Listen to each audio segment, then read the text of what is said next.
image, according to tradition, belonged to some missionaries who crossed Laguna de Bay in a launch. When the launch was shipwrecked, some of its relics were washed ashore, including the icon of the Virgin. One Friday morning, some fishermen found the icon in their nets, believing it to be a religious image. They decided to bring it to the parish church, and they tried sailing in directions with three icons until they brought it quickly to the shore near Tamil Church. The image of the Nuestra Señora de los Dolores de Turumba was episcopally crowned by Most Reverend Alejandro Olalia, the Bishop of Lipa, on November 23 to 24 of May 1953.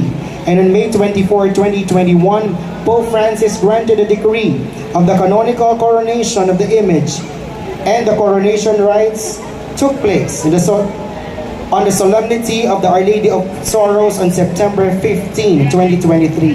The image is under the care of Mr. and Mrs. Gary, Julian, and C. Dones from Tansa, Cavite. Thank you very much for joining the 14th Tansa Grand Marian Procession. The venerable image of Nuestra Señora de los Desamparados de Marikina follows the typical Madonna and Child model. The Virgin is holding a sheaf of lilies while holding the child Jesus on the other.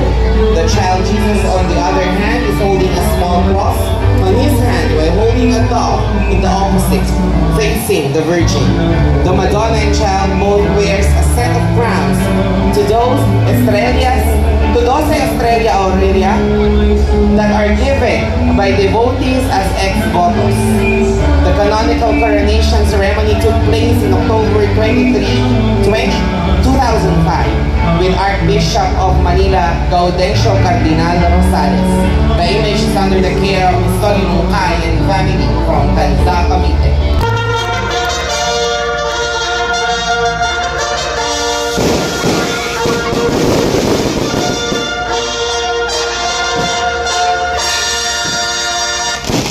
Nuestra Señora de Salvación of the Blessed Virgin Mary as the co-redemptress to mankind. The devotion to Our Lady of Salvation is based on the wooden statue of the Virgin Mary that was first venerated in Horawan, Northern Company, Albay in the Philippines. The image was canonically crowned by the Catholic Church on August 35, 1976 as the heavenly patroness of the province of Albay. The original 18th century image of Our Lady of Salvation reflects her role in helping our Son Jesus Christ to save mankind from the snares of the devil. On December 8, 1975, Bishop Timo Panchis of the Diocese of Legazpi formally declared the Virgin Mary with the title Our Lady of Salvation as the heavenly patroness of Albay. The image is under the care of Mr. Jose Marie Salvador from Tanza, Cavite. Thank you very much for joining the 14th Tansa Grand Marian Procession.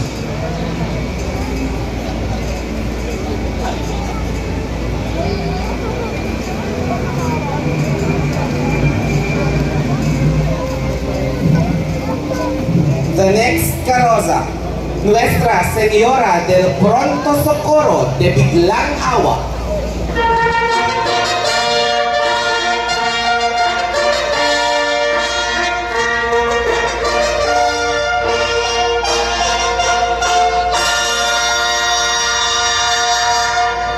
In 1621, the Spanish Jesuit missionaries brought the 3-foot Marian image to Boac from Mexico via Manila, Acapulco, galleon trade.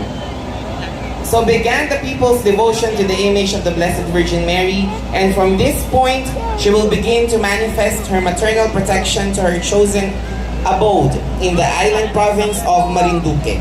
The devotion to Virgin of Biglang Awa continues to flourish up to this day. Pilgrims from neighboring islands and other parts of the country. Her feast day is celebrated every November 11. Due to the numerous miracles that were reported through her intercession, the image was canonically crowned on May 10, 1958, officiated by servant of God Bishop Alfredo Maria Obiar, Apostolic Administrator of the Diocese of Lucena. The image is under the care of Ms. Marina Monteroso Perin and family from Tanza, Cavite. Nuestra Señora del Santísimo Rosario de Managua.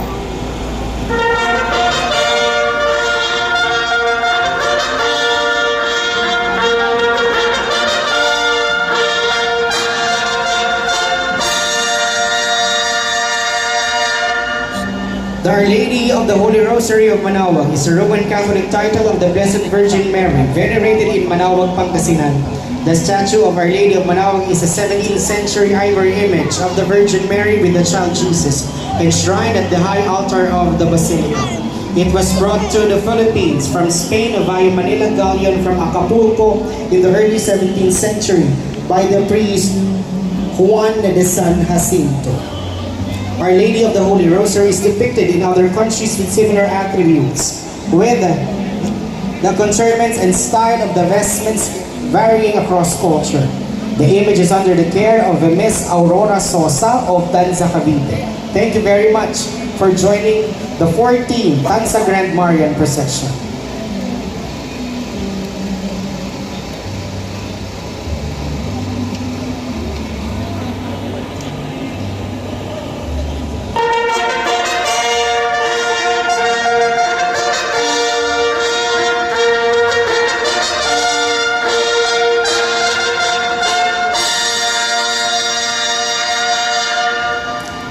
One of the most popular and most venerated image of the Blessed Virgin Mary in the country.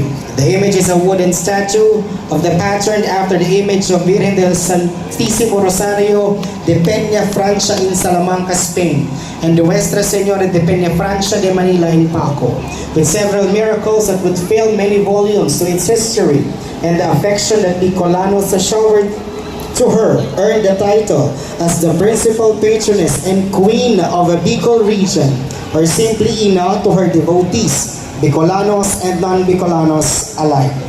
It is currently enshrined at the Basilica Minore de Nuestra Señora de Peña Francia in Naga City, Camarines Sur, and millions of pilgrims and devotees arrive in Naga City every September for the 9-day novena and fiesta festivities in honor of Our Lady of Peña Francia. The image is under the care of the late Flavio and Norma Redondo, with its Reca Madero, Ms. Normita Carandang, and Arnold Ranera and family from Tanza, Cavite. Viva la Virgen! Viva! Viva la Virgen! Viva! Viva Nuestra Señora del Santísimo Rosario de Peña Francia! Viva! The image of Nuestra Señora de Guia is considered as the oldest Marian statue in the Philippines.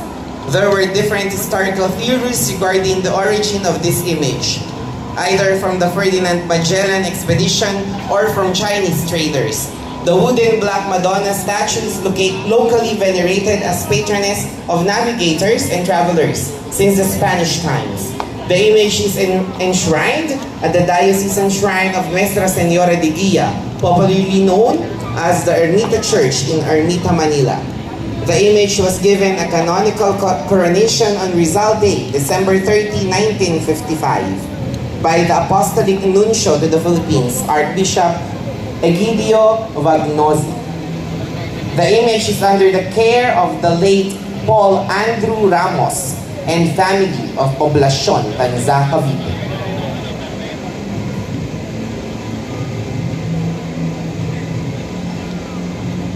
The image of Nuestra Señora de Caysasay, or La Inmaculada Concepcion de Caysasay, is a statue of the Blessed Virgin Mary venerated at the Archdiocesan Shrine of Our Lady of Caysasay in Taal, Batangas.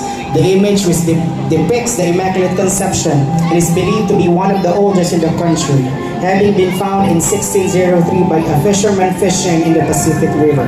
On December 8, 1954, 200 years after the Great Taal eruption, the image of Our Lady of Caysasay was canonically crowned at the Basilica of San Martin de Tours in Taal, Batangas by Spanish Cardinal Fernando Quiroga, representing Pope Pius XII.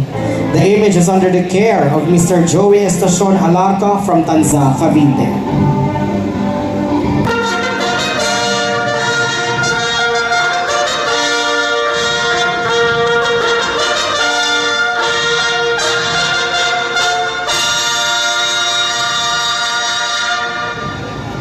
The image of Nuestra Señora de Fatima venerated in Binakayan, Kawit, Cavite began in the 1960s when an American couple brought a beautiful image of Our Lady of Fatima from Portugal to spread the devotion at the Virgin of Fatima in Cavite. The image traveled around the Diocese of Imus in 1968 to further spread the devotion to the Holy Rosary and the messages of peace and conversion as given by the Virgin to the 3 shepherd children in Fatima, Portugal. The image was later placed in his home parish in Bantayan in 1970 until it was later moved to its current location in Binakayan in 1996. The image received the honor of episcopal coronation on May 13, 2009. The crown used for the coronation is the crown donation of the Shrine of Our Lady of Fatima in Portugal. The image is under the care of Daryl Alcantara Santiago and family. Thank you very much for being with us in the celebration of the 14th Tansa Grand Marian Procession.